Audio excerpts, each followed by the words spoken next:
ปอยเบิ่งคลิปนี้เนาะคลิปแนะนำตัวของซาวกว่านักเตะนะเกือบ30คนคนน่ะนะ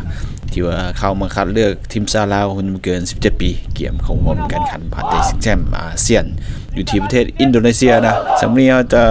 นำคลิปพิเศษกันเลยนะก็คือจะเป็นคลิปแนะนำตัวของแต่ละนักกีฬาเนาะที่ว่าได้โอกาสมาคัดเลือกนะซึ่งก็มีอยู่20กว่านักเตะนะแต่ก็ยังบ่ทันมาครบเทื่อเนาะยังอีก6นักเตะที่ว่าจะเดินทางมาคัดเลือกอีกในอาทิตย์หน้านะแต่ว่าวันนี้เราจะไปรู้จักกับจำนวน20นักเตะกว่าคนนี้กันก่อนเนาะเดี๋ยวเราไปเบิ่งคลิปกันเลยอนุรักษ์ทิ้งสว่าง มาจากสโมสรไหนมาจากสระวันยูไนเต็ดโอเคไปดีน้องมีชื่อว่าปรินเดชเพชรกุลนักกีฬาที่อยู่ตรงจากมัสดาที่มาเล่นให้ VS มัตสึปีนี้โอเคขอขัดจังหวะได้นึงนะคลิปนี้ก็ขอบใจทางด้าน Holly Store นะจะเป็นห้างจำหน่ายเครื่องกีฬาเนาะที่ว่าตั้งอยู่ที่บ้านดงคำสร้างเมืองหาดไซพองนครนมจันทร์ก็สามารถไปใช้บริการเพิ่นได้เนาะโดยเฉพาะมันเพิ่นมีการจำหน่ายเกิบเนาะที่ว่าได้คุณภาพราคาถูกหลายรูปแบบให้เลือกนะแล้วก็จะมีส่งเสื้อตรงตีนแล้วก็อื่นๆเนาะไปแวะสนับสนุนเพิ่นได้เด้อขอบใจเป็นอย่างสูงกันเด้อเนาะสำหรับผู้สนับสนุนของพวกเรานะจากสโมสรเลยซื้อยังไปดีซื้อเอกราชวิทยกุลจากเวทีโอเคนี่เด้อไปดีชื่อธัญบุตรเสเจริญมาแต่อิสระ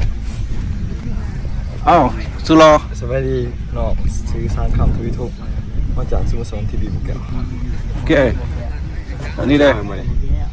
ชื่อบุตรประเสริฐแสงสว่างมาจากสโมสรสวรรณเขตโอเคสวัสดีชื่อพันสวรรค์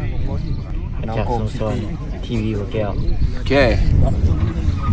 สวัสดีน้องชื่อว่าเทพกรที่ชื่อน้ำมาจากสโมสรจัปสากอเวเนียโอเคสวัสดี